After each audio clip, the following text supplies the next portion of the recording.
सर्वांना नमस्कार. गेल्या 2 ते 3 दिवसांपासून गुंतवणूकदारांना जेव्हापासून जाणीव झाली की सदरील प्रकरणामध्ये आपली खूप मोठी आर्थिक फसवणूक झालेली आहे, तेव्हापासून गुंतवणूकदार हा जागा झालेला आहे आणि फोन कॉलद्वारे किंवा व्हॉट्सअपद्वारे किंवा इंस्टाग्रामवरती प्रचंड संख्येमध्ये मला लोकांचे फोन मेसेज आलेले आहेत आणि त्यांना योग्य ते मार्गदर्शन करण्याचं मी काम केलेलं आहे. आता इथून पुढं जिल्हानिहाय ग्रुप्स तयार केले गेलेले आहेत. जिल्हानिहाय पोलीस स्टेशनच्या हद्दीमध्ये जे गुंतवणूकदार आहेत त्या गुंतवणूकदारांची एका पोलीस स्टेशनला केस, दुसऱ्या पोलीस स्टेशनच्या हद्दीमध्ये जे आहेत त्यांची केस त्या पोलीस स्टेशनला.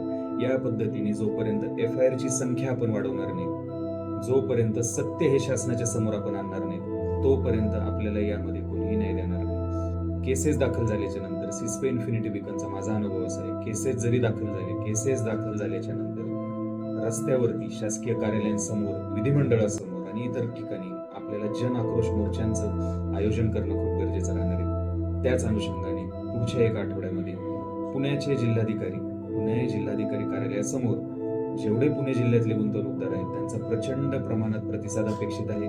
जिल्हाधिकाऱ्यांना घेराव घालून या प्रकरणाविषयी विचारणा आपण सर्व गुंतवणूकदारांच्या वतीने करणार आहोत आणि त्याचप्रमाणे केसेस दाखल झाल्याच्या नंतर विधिमंडळासमोर आपल्याला सर्व गुंतवणूकदारांना घेऊन तिथं आपल्याला एक योग्य असं आंदोलन उभं करायचं आहे, जेणेकरून राज्याची जी प्रमुख मीडिया आहे, ज्याला आपण मेन स्ट्रीम मीडिया म्हणतो, मेन स्ट्रीम मीडियाचा आणि राज्य शासनाचा या प्रकरणाकडे लक्ष वेधलं जाईल आणि तिथं कुठं जाऊन आपल्याला आपले 2 पैसे परत येण्याची, त्यांच्या प्रॉपर्टीज योग्यरित्या सीज होण्याची आणि केसेस व्यवस्थित चालण्याची शाश्वती भेटणार. तर यामुळं पुढच्या 1 आठवड्यामध्ये पुणे जिल्हाधिकारी येथे आपण जो एक विराट मोर्चा आयोजित करणार आहोत, त्या मोर्चाला सर्व गुंतवणूकदारांनी उत्स्फूर्त असा प्रतिसाद द्यावा.